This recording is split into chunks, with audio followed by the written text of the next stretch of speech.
Hello दोस्तों, स्वागत है आप लोग के अपने यूट्यूब चैनल स्टडी पॉइंट 11 में। दोस्तों हम लोग देख रहे हैं घटना चक्र पब्लिकेशन की पुस्तक। ठीक है, आप यहाँ फोटो देख सकते हैं।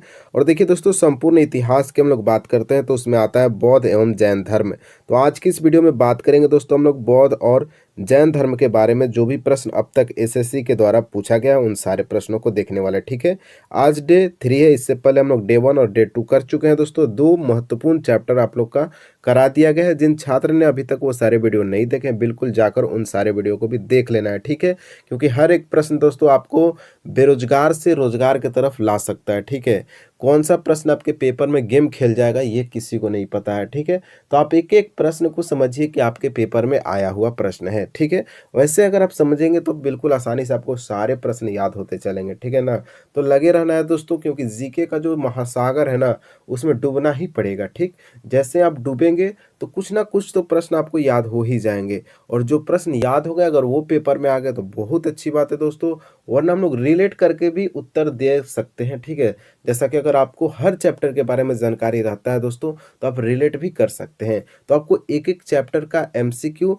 प्लस में वन लाइनर भी कराया जा रहा है। तो आप लोग लगातार सारे वीडियो को कंप्लीट देखा कीजिए। ठीक है, ये स्टडी वाला वीडियो है, थोड़ा मन नहीं लगता है, मुझे भी पता है दोस्तों, लेकिन मन लगाना पड़ेगा। अगर बेरोजगार का जो धब्बा लगा है ना, मुहर लगा है, उसको हटाना है तो। ठीक है, तो एक एक प्रश्न आपको बेरोजगार से रोजगार की तरफ ले जाने वाला प्रश्न होगा। सारे प्रश्न आपके लिए इंपॉर्टेंट है दोस्तों। ठीक है, तो चलिए शुरुआत करते हैं। उससे पहले अगर आप नए हैं चैनल पे तो चैनल को फटाफट सब्सक्राइब कर लेंगे और बेल आइकन भी दबा लेंगे। ठीक है, चलिए देखते हैं पहला प्रश्न क्या पूछा गया है।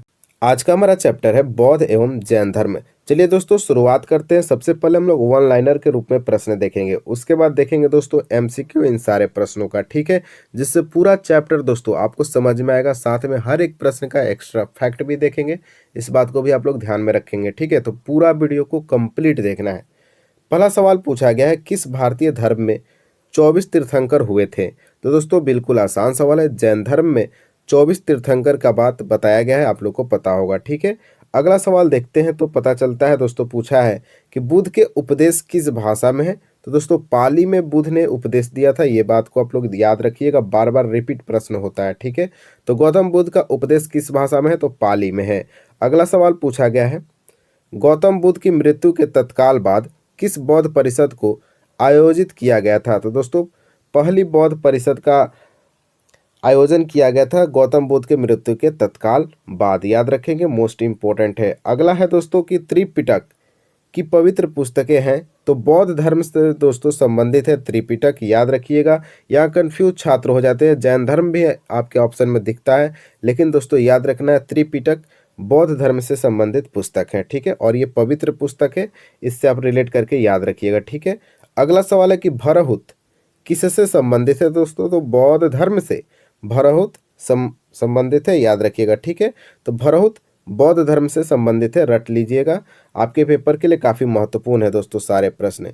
अगला प्रश्न की बात करें तो वो प्रश्न आपके सामने है कि जैन तत्व ज्ञान सिखाने के लिए संपूर्ण दक्षिण एशिया की यात्रा किसने की थी? तो महावीर ने दोस्तों संपूर्ण दक्षिण एशिया की यात्रा किए थे जैन तत्व ज्ञान समझाने के लिए। आप लोग को याद होगा कि महावीर जो है जैन धर्म से संबंधित है, याद रखिएगा। ठीक है, अगला सवाल पूछा गया है कि जैन धर्म का वास्तविक संस्थापक किसे माना जाता है? तो दोस्तों वह है महावीर स्वामी को वास्तविक संस्थापक माना जाता है, याद रखिएगा, जैन धर्म का। ठीक है, अगला देखते हैं। अगला सवाल पूछा गया है कि अणुवत शब्द किस धर्म से जुड़ा है? तो दोस्तों जैन धर्म से जुड़ा हुआ है अणुवत, याद रखिएगा दोस्तों, यह शब्द काफ़ी इंपॉर्टेंट है। आपके सीजीएल के पेपर में हमने जब देखा है तो लगभग 2 से 3 प्रश्न हमको देखने को मिले, हालांकि इससे ज़्यादा बार भी पूछा गया होगा। ठीक है, तो अणुवत शब्द किस धर्म से जुड़ा है दोस्तों? तो जैन धर्म से जुड़ा है, आप लोग ध्यान में रखेंगे। ठीक है, अगला सवाल आपसे पूछा गया है कि जैन साहित्य को क्या कहा जाता है? दोस्तों तो आगम भी कहा जाता है जैन साहित्य को, याद रखेंगे दोस्तों, जैन साहित्य को आगम भी बोला जाता है। अगला सवाल पूछा गया है कि स्यादवाद किस धर्म का मूल आधार था? तो दोस्तों जैन धर्म का स्यादवाद मूल आधार था दोस्तों, जैन धर्म का, याद रखिएगा कौन? तो स्यादवाद। ठीक है, अगला सवाल देख लेते हैं। अगला सवाल मोस्ट इंपॉर्टेंट है दोस्तों कि बुद्ध का जन्म कहाँ हुआ था? तो लुम्बिनी में हुआ था, याद रखेंगे दोस्तों, बुद्ध का जन्म कहाँ हुआ था? तो लुम्बिनी में हुआ था, याद रखिएगा। ठीक, अगला देखते हैं। धमेख स्तूप किस स्थान पर स्थित है? तो दोस्तों सारनाथ में स्थित है। धम्मिक स्तूप याद रखेंगे, ठीक है। अगला देखते हैं, जैन तीर्थंकर पार्श्वनाथ द्वारा प्रतिपादित 4 महाव्रतों में महावीर स्वामी ने 5वें व्रत के रूप में क्या जोड़ा था? तो दोस्तों ब्रह्मचर्य को जोड़ा था महावीर स्वामी ने, ठीक है। तो पार्श्वनाथ के द्वारा तो 4 महाव्रत दिए गए थे, लेकिन 5वां जो है महावीर स्वामी के द्वारा जोड़ा गया और उसका नाम रखा गया ब्रह्मचर्य, याद रखेंगे, ठीक है। अगला देखते हैं, अगला है कि जैन धर्म का सबसे महत्वपूर्ण आधारभूत सिद्धांत क्या माना जाता है? तो दोस्तों वो है अहिंसा। तो जैन धर्म का सबसे महत्वपूर्ण आधारभूत सिद्धांत माना जाता है अहिंसा को, ठीक है। अहिंसा के पुजारी महात्मा गांधी को भी बोला जाता है दोस्तों, तो ध्यान रखेंगे। और जैन धर्म का सबसे महत्वपूर्ण आधारभूत क्या था? तो अहिंसा ही था। ये बात को भी आप लोग रिलेट करके याद कर लीजिएगा, ठीक है। अगला सवाल पूछा गया था कि किस प्रदेश में सांची का महान स्तूप स्थित है? दोस्तों आप किसी भी पेपर में बैठ जाइए, चाहे आप स्टेट का ही एग्जाम दे रहे हैं, ठीक है, और जिसमें जीके का प्रश्न पूछा जाता है तो यह प्रश्न आपसे पूछा जाता है, ठीक है। तो किस प्रदेश में सांची का महान स्तूप स्थित है? तो वह है मध्य प्रदेश में, ठीक। अगला देखते हैं, अगला सवाल है कि वर्धमान महावीर ने कौन सी भाषा में अपनी शिक्षा दी थी? ठीक है, तो वर्धमान महावीर की भाषा की बात करें तो प्राकृत भाषा है दोस्तों, ठीक है। और गौतम बुद्ध की हम लोग शुरुआत में ही बात कर चुके हैं, उनका था पाली, याद रखेंगे, ठीक है।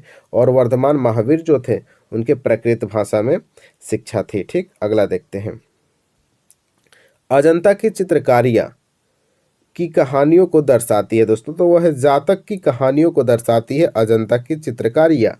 याद रखिएगा दोस्तों, यह प्रश्न आपसे पूछा जा सकता है कि अजंता की चित्रकारियाँ जातक की कहानियों को दर्शाती है। अगला देखते हैं, अगला सवाल है कि भगवान बुद्ध द्वारा गृह त्याग की घटना को क्या कहा गया? यह प्रश्न बार बार रिपीट होता है। अभी एसएससी जीडी में भी पूछा गया, एमटीएस में भी पूछा गया था, ठीक है। तो महाभिनिष्क्रमण हो जाएगा दोस्तों। भगवान बुद्ध द्वारा गृह त्याग की जो घटना थी दोस्तों उसको महाभिनिष्क्रमण बोला गया, ठीक। अगला देखते हैं, अगला सवाल बिल्कुल आसान सवाल है कि महावीर का मूल नाम क्या था? तो अभी हम लोग बात भी किए थे, वर्धमान दोस्तों महावीर का मूल नाम था, याद रखिएगा, ठीक है। अगला देखते हैं, बौद्ध साहित्य किस भाषा में लिखी गई थी? तो वह है पाली में, ठीक है ना। और जैन की बात करें तो वह था प्राकृत था दोस्तों। ये दोनों पॉइंट को आप लोग याद रखेंगे, ठीक है। तो बौद्ध साहित्य लिखा गया है पाली भाषा में, याद रखिएगा। अगला सवाल पूछा गया है कि प्रथम जैन महासभा का उपयोजन कहाँ हुआ था दोस्तों? तो आयोजन होगा, आयोजन कहाँ हुआ था? तो पाटलिपुत्र में इसका आयोजन किया गया था। प्रथम जैन महासभा का आयोजन पहला जो था वो पाटलिपुत्र में हुआ था। अगला देखते हैं, धम्म संस्कृत शब्द धर्म का कौन सा रूप है? तो दोस्तों पाली रूप है। धम्म जो है संस्कृत शब्द धर्म का पाली रूप है दोस्तों, याद रखिएगा, ठीक है।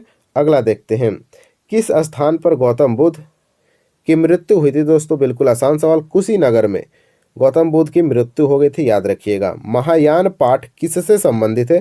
तो दोस्तों बौद्ध धर्म से संबंधित है। महायान पाठ किससे संबंधित है? तो बौद्ध धर्म से संबंधित है दोस्तों।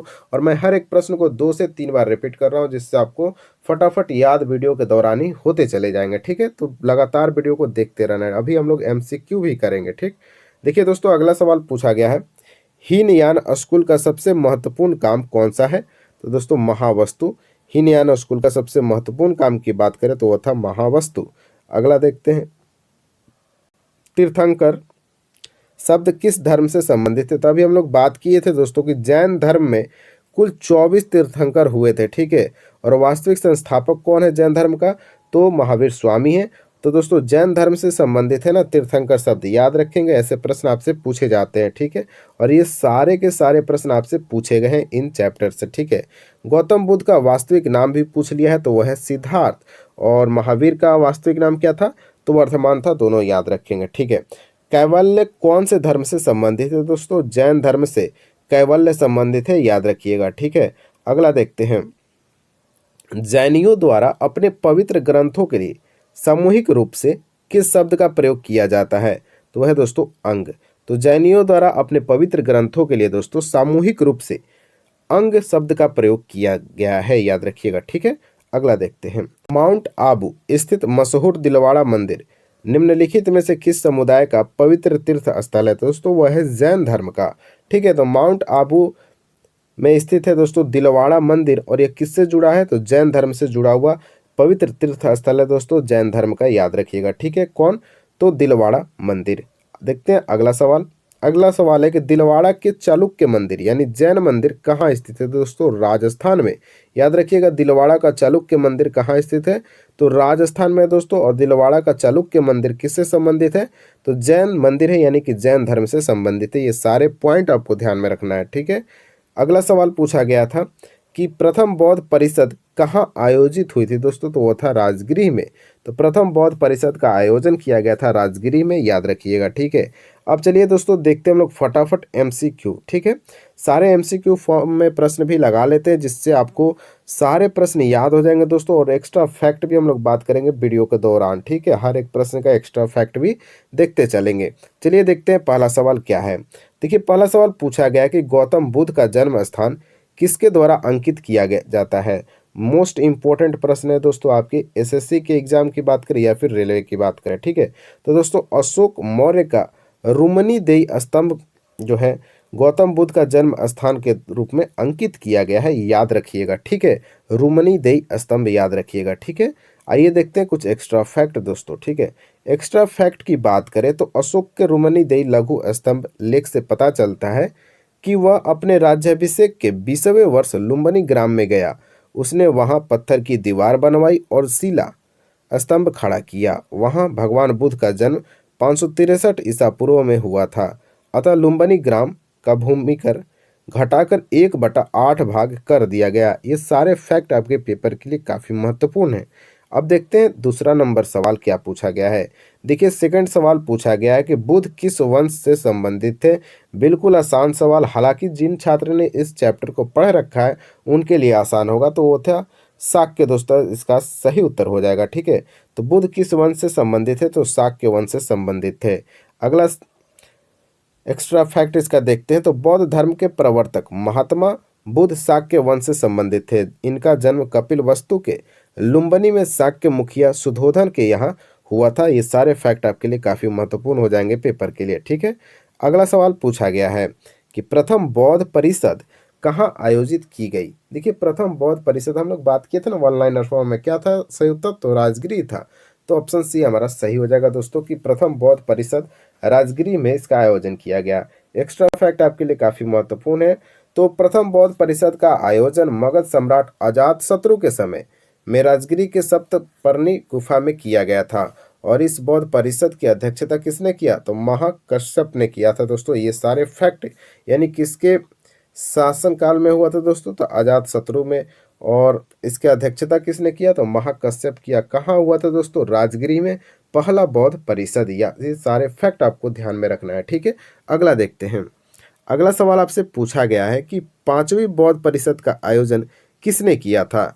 तो दोस्तों पांचवी बौद्ध परिषद का आयोजन की बात करें तो इसका कोई उत्तर एसएससी दिया ही नहीं है। क्यों नहीं दिया, आइए हम लोग थोड़ा सा इसके बारे में जानकारी लेते हैं, जो कि आपके लिए काफ़ी महत्वपूर्ण है दोस्तों। ठीक है, देखिए, पांचवी बौद्ध परिषद का आयोजन जो था राजा मिंडन के संरक्षण में वर्ष 1871 में मांडले वर्मा, जो कि आधुनिक नाम म्यांमार के नाम से इसको जाना जाता है, वहाँ किया गया था। ठीक है, और इसकी अध्यक्षता जगरा भिवास्मा नरिधाम्भी धाजा और सुमंगलम सामी द्वारा की गई थी। जबकि हर्ष के समय में कनौज में विभिन्न धर्मों की विशाल सभा को आयोजित किया गया था।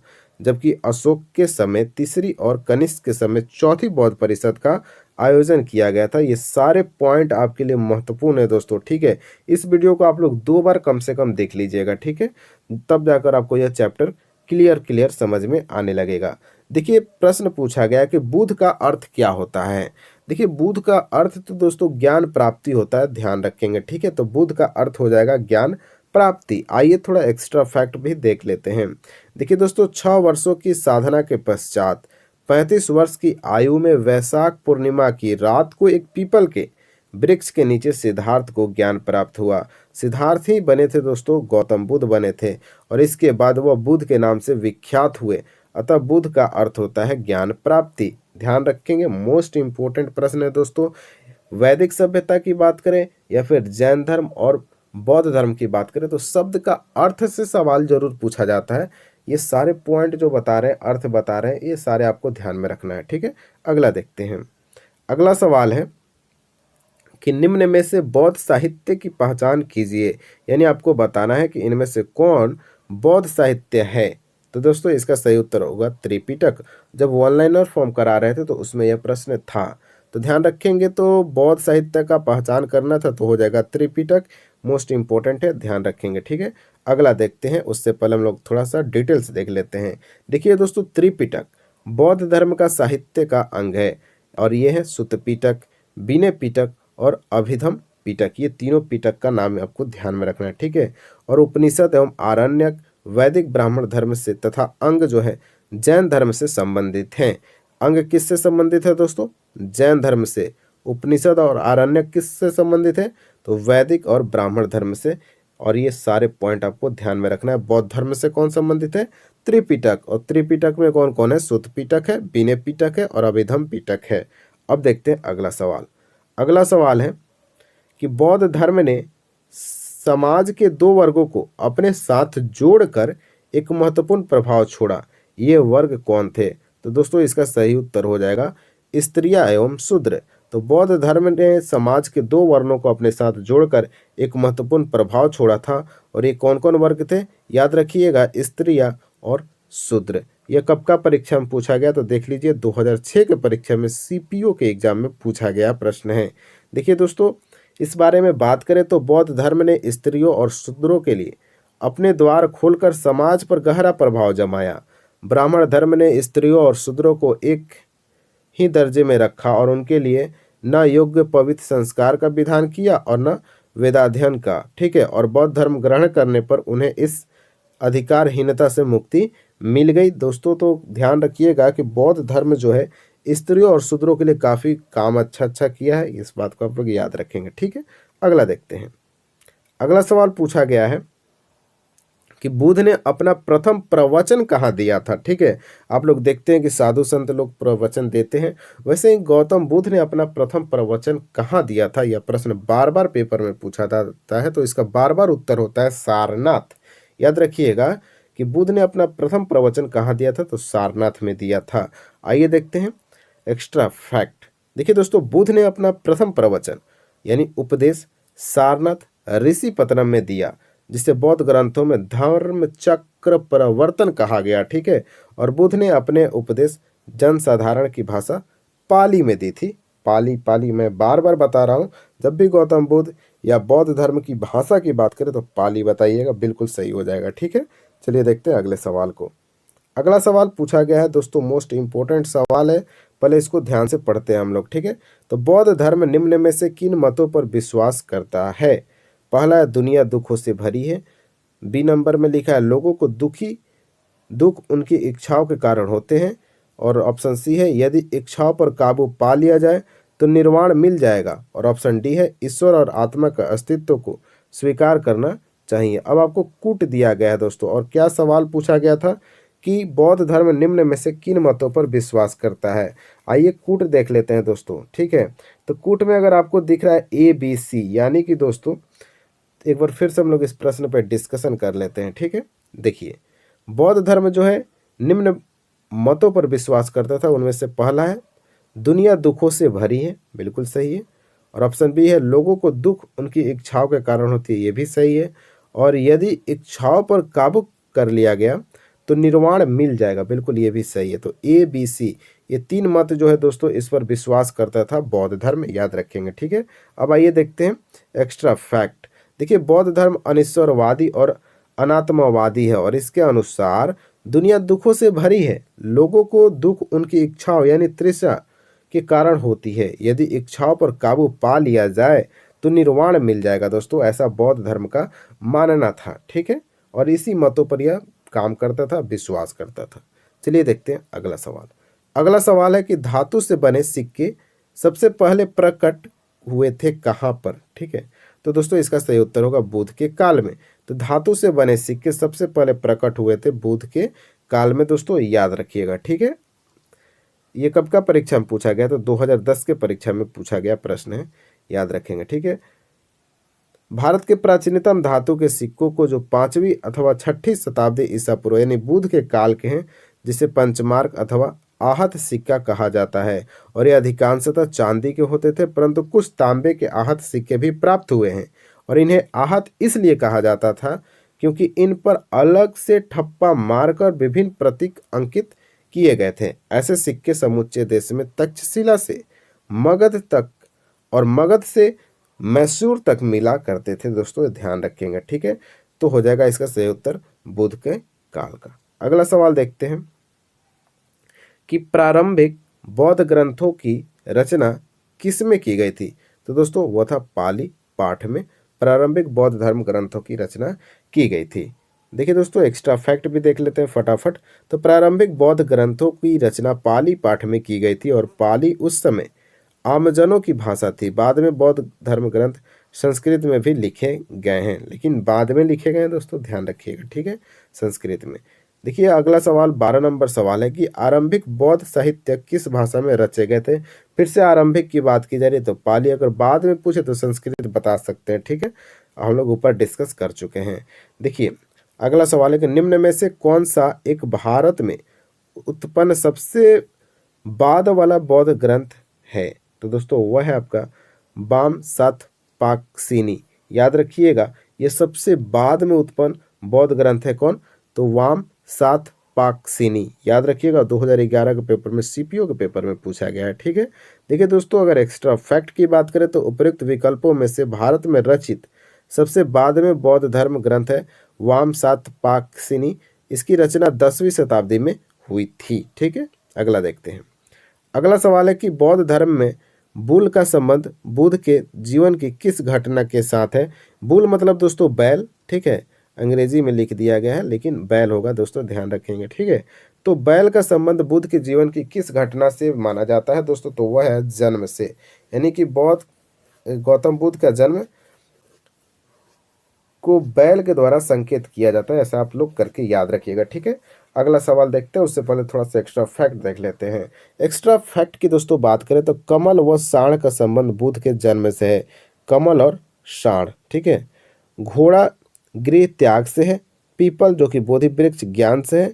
पदचिन्ह निर्वाण से एवं स्तूप का संबंध मृत्यु से है। दोस्तों इस फैक्ट को एक बार मैं फिर से रिपीट करता हूँ जो कि पेपर के लिए काफ़ी महत्वपूर्ण है। तो कमल व साढ़ का संबंध गौतम बुद्ध के जन्म से है, ठीक है। घोड़ा गृह त्याग से है। पीपल जो है ज्ञान से है और पद चिन्ह निर्वाण से है और स्तूप का संबंध मृत्यु से है, ठीक है। अगला देखते हैं। अगला सवाल पूछा गया है कि बुद्ध को प्रबोध कहाँ प्राप्त हुआ। तो दोस्तों बोध गया में प्राप्त हुआ था प्रबोध बुद्ध को, ठीक है। और यह प्रश्न आपके एमटीएस की बात करें या फिर एसएससी जीडी की बात करें तो वहाँ प्रश्न पूछा गया और यहाँ दिख रहा है आपको स्नातक स्तरीय परीक्षा यानी सीजीएल के परीक्षा 2011 में पूछा गया यह प्रश्न है। तो दोस्तों प्रबोध का मतलब क्या होता है, तो ज्ञान होता है दोस्तों, ध्यान में रखिएगा, ठीक है। अगला सवाल आपसे पूछा गया है कि बुद्ध धम्म और संघ मिलकर क्या कहलाते हैं। तो दोस्तों त्रिरत्न कहलाते हैं। बुद्ध धम्म और संघ तीनों को मिला दीजिएगा तो उसको त्रिरत्न बोला जाता है, ठीक है ना। अगला सवाल देखने से पहले हम लोग थोड़ा सा एक्स्ट्रा फैक्ट देख लेते हैं फटाफट। तो बौद्ध धर्म के त्रिरत्न कौन है, तो बुद्ध है, धम्म है और संघ है। बौद्ध धर्म में संघ का महत्वपूर्ण स्थान होता है। यह त्रिरत्न का एक अनिवार्य अंग है। सारनाथ में अपना प्रथम उपदेश देने के बाद बुद्ध ने 5 ब्राह्मण शिष्यों के साथ संघ की स्थापना की और यही त्रिरत्न बौद्ध शिष्यों का प्रमुख श्लोक हो गया था। श्लोक को ध्यान में नहीं रखना है दोस्तों, ठीक है, क्योंकि ऐसा प्रश्न अभी तक नहीं पूछा गया है और ना ही पूछा जाएगा। देखिए दोस्तों 17 नंबर सवाल है कि इच्छा सब कष्टों का कारण है, इसका प्रचार करने वाला धर्म कौन सा है। तो अभी हम लोग ऊपर बात करते हुए आ रहे हैं दोस्तों कि इच्छा सब कष्टों का कारण है, वो बताया आपका बौद्ध धर्म और इसी पर विश्वास भी करता था बौद्ध धर्म, याद रखेंगे, ठीक है। तो इच्छा जो है सब कष्टों का कारण है, यह विश्वास कौन धर्म करता था, तो इस पर बौद्ध धर्म विश्वास करता था, याद रखेंगे, ठीक है। अगला देखते हैं, उससे पहले एक्स्ट्रा फैक्ट देखते हैं। इच्छा अर्थात तृष्णा सब कष्टों का कारण है, इसका प्रचार करने वाला धर्म बौद्ध धर्म है।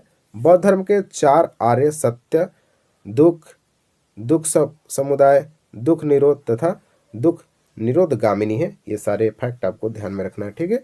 अगला सवाल देखते हैं। अगला सवाल है कि बौद्धों के पवित्र अवशेषों पर निर्मित गुंबदाकार छत वाली अर्धगोलाकार संरचना को क्या कहते हैं? अब देखिए कैसा प्रश्न पूछ लिया गया, ठीक है। तो ऐसे ही प्रश्न एसएससी पूछता है और दिमाग का दही बना के छोड़ देता है। लेकिन दोस्तों अगर आप लगातार प्रैक्टिस करते हैं, एसएससी के प्रश्नों को देखते हैं, तो बिल्कुल आपको डरने की बात नहीं है। जाइएगा पेपर में बिल्कुल हूबहू प्रश्न देखने को मिल जाएगा। तो बौद्धों के पवित्र अवशेषों पर निर्मित गुंबदाकार छत वाली अर्धगोलाकार संरचना को क्या कहा जाता है? तो दोस्तों उसको बोला जाता है स्तूप बोला जाता है। मोस्ट इंपॉर्टेंट प्रश्न है, 2014 के पेपर में पूछ चुका है एमटीएस के एग्जाम में। देखिए इंपॉर्टेंट पॉइंट भी देख लेते हैं। तो बौद्धों के पवित्र अवशेषों पर दोस्तों निर्मित जो गुंबदाकार छत होती है उसको क्या बोलते हैं? तो स्तूप बोलते हैं। और कैसा होता है दोस्तों? तो अर्ध गोलाकार होता है। यह प्रश्न भी पेपर में पूछा गया है अगर आप लगातार प्रीवियस ईयर का क्वेश्चन देखते हैं तो, ठीक है। देखा जाए अगला सवाल। चलिए अगला सवाल देखते हैं। तो निम्न में से कौन सा शासक बुद्ध का समकालीन था? अब ऐसे प्रश्न भी पूछा जाता है कि बुद्ध के समकालीन कौन शासक था। तो चलिए हम लोग बात करते हैं दोस्तों। देखिए इस प्रश्न का भी ऑप्शन में जो दिया है ना, तो वो सही तरीका से नहीं दिया गया ऑप्शन, ठीक है। आइए हम लोग थोड़ा सा डिटेल्स में बात करते हैं और पता चल जाएगा कि क्यों ऑप्शन सही नहीं है। देखिए बुद्ध के समकालीन शासकों में से मगध राज बिंबिसार और अजातशत्रु, कौशल नरेश, प्रसेनजीत तथा वत्सराज उदयन थे, ठीक है। और महापद्मनंद बुद्ध का समकालीन शासक नहीं था। लेकिन यहाँ इस प्रश्न में दोस्तों अगर बात करें तो देखिए बिंबिसार भी दे दिया है, ठीक है, अजातशत्रु भी दिया है और उदयन भी दिया है, ठीक है। अगर यहाँ रहता नहीं है ना, समकालीन नहीं है, तो हमारा सही उत्तर हो जाता ऑप्शन नंबर डी, महापद्मनंद जो है गौतम बुद्ध के समकालीन नहीं था। लेकिन उदयन भी था, बिंबिसार भी समकालीन था और अजातशत्रु भी समकालीन था। तो ये सारे फैक्ट आपको ध्यान में रखना है, ठीक है। और किताबें पढ़ने से यही फायदा होता है दोस्तों, ठीक है। चलिए देखते हैं अगला सवाल। अगला सवाल पूछा गया है कि बुद्ध की मृत्यु किस वर्ष हुई थी? तो दोस्तों 483 ईसा पूर्व में गौतम बुद्ध की मृत्यु हो गई थी, याद रखेंगे। आइए एक्स्ट्रा फैक्ट देखते हैं। तो गौतम बुद्ध की मृत्यु 483 ईसा पूर्व में 80 वर्ष की आयु में कुशीनगर में हुई थी और इसे बौद्ध ग्रंथों में महापरिनिर्वाण कहा गया है। और यह बार बार बताया जा रहा है, यानी कि यह काफ़ी इम्पोर्टेंट है दोस्तों कि गौतम बुद्ध के मृत्यु को क्या बोला गया? तो महापरिनिर्वाण बोला गया। 483 ईसा पूर्व में कुशीनगर में इनका मृत्यु हुआ था गौतम बुद्ध का। अगला सवाल है कि कौन सा स्थान गौतम बुद्ध से संबंध नहीं रखता है? देखिए सारनाथ तो रखता है, बोध गया भी रखता है और कुशीनगर में तो इनका मृत्यु ही हुआ। तो पावापुरी दोस्तों महावीर स्वामी से संबंधित है, इस बात को आप ध्यान में रखेंगे, ठीक है। 2018 के परीक्षा में पूछा गया प्रथम पाली CHSL के टियर 1 में, ठीक है। एक्स्ट्रा फैक्ट देखते हैं जिससे आपको जानकारी और अच्छे से मिल जाएगी। तो महात्मा बुद्ध का जन्म 563 ईसा पूर्व में कपिलवस्तु के समीप लुम्बिनी में हुआ था, ठीक है। बोध गया में बैसाख पूर्णिमा की रात को उन्हें ज्ञान प्राप्त हुआ, ठीक है ना। बोध गया के बारे में पता चला। काशी के ऋषि पत्तनम यानी सारनाथ में उन्होंने प्रथम उपदेश जिसको बोला गया धर्म चक्र प्रवर्तन दिया था, ये भी सारनाथ के बारे में पता चल गया आपको।